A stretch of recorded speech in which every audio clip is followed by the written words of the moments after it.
Notre invité est Aziz Keftouna pour un roman publié chez l'Harmattan, Identité croisée, un livre sur la question de l'identité et de la mémoire de la conquête de l'Algérie. Tout commence par un test ADN réalisé par le héros du livre. On écoute Aziz Keftouna. L'idée de ce livre est venue d'une double idée. Je voulais traiter d'une période qu'on ne traite que très peu, qui est la période précoloniale ou la période dite de colonisation. On traite beaucoup le colonialisme lui-même en tant que système qui a évolué jusqu'aux indépendances, mais on parle alors assez rarement, on va dire, de cette période de 1830, notamment de la prise d'Alger, de la prise de l'Asmala, etc. La première idée, c'était de traiter de ce sujet-là, et l'identité m'intéresse énormément, donc l'ADN, la génétique, etc.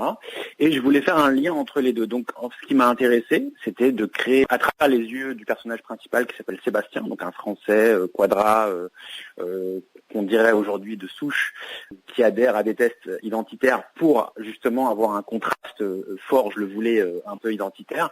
Et à travers ces yeux d'identitaire d'aujourd'hui, de 2020, je voulais revivre cette période qui était la période 1830-1852, on va dire, qui est en fait le début de la colonisation, notamment par l'Algérie, qui était le premier pas du régime colonial français.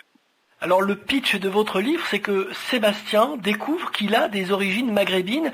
Il pourrait en rester là, mais il veut mener une enquête et c'est ce qui va lui permettre de s'intéresser à l'histoire de l'Algérie. Exactement. Donc, comme je disais, il est effectivement identitaire et au détour d'un cadeau de Noël qui lui est offert, il décide de franchir le pas et de faire ce test. À son grand désarroi, effectivement, il découvre qu'il a des origines d'Afrique du Nord et notamment d'Algérie.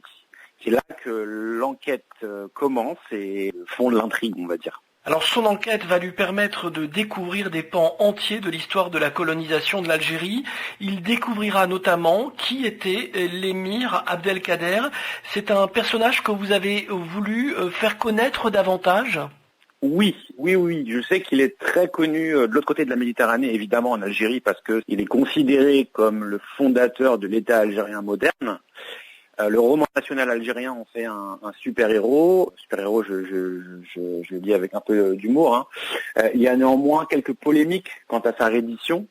Et je voulais surtout pas rentrer dans trop d'histoires, parce que je ne suis pas historien. Je voulais rester dans la fiction, tout en gardant le fond de vérité le concernant, c'est-à-dire son passage, notamment sa période de captivité en France, etc. Donc c'est un personnage très important, qui gagnerait effectivement à être connu en France, puisqu'il a vraiment évolué en même temps que les grands tourments de l'histoire de France, à savoir effectivement la restauration, le passage à la Deuxième République, le coup d'État de Napoléon, et donc il est vraiment dans cette intrication historique française. Son destin est complètement lié à l'histoire de France, en fait. Donc c'est pour ça que je pense que c'est autant un personnage important pour l'Algérie que pour l'histoire de France.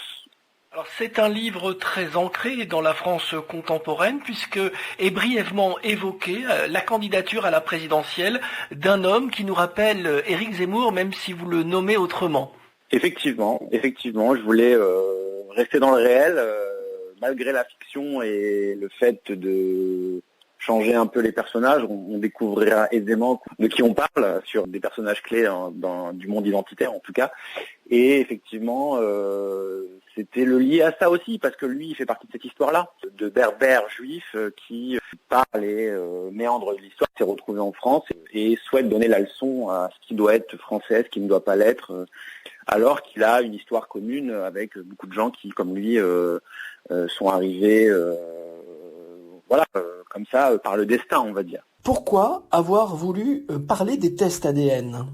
Alors si on s'intéresse à l'histoire, à la génétique, on peut lire l'Odyssée des gènes du professeur Heyer, qui m'a vraiment inspiré, parce que je l'ai lu, je l'ai dévoré effectivement, et on s'aperçoit que il n'y a pas de pureté finalement, malgré ce que nous disent ces tests ADN, qui sont bien souvent des approximations et qui donnent effectivement quelques tendances.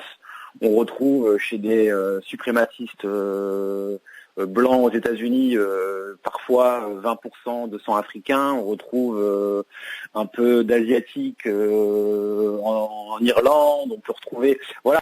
Donc c'est assez, même quand on a l'impression d'être pur, ethniquement parlant, on va dire, la génétique nous rattrape toujours, et la génétique c'est la science, donc elle nous rattrape toujours en nous rappelant que c'est finalement la culture qui est au-dessus de tout ça, et la naissance, l'enracinement à travers le temps, qui fait qu'une culture, une langue naît, et évidemment pas de dimension raciale au sens scientifique du terme, qui n'a donc effectivement pas de sens scientifique, puisque on parle d'ethnie, et encore elles sont assez complexes à déterminer en fait. Et donc pour vous, ces tests ADN prouvent quelque chose, c'est que nous sommes tous frères finalement ? Oui, alors ça effectivement c'était une des conclusions de Evelyn Hayer quand je disais l'Odyssée des gènes, c'est que de toute façon on descend, alors quelles que soient ses convictions religieuse, son approche, sa lecture scientifique de l'histoire, etc.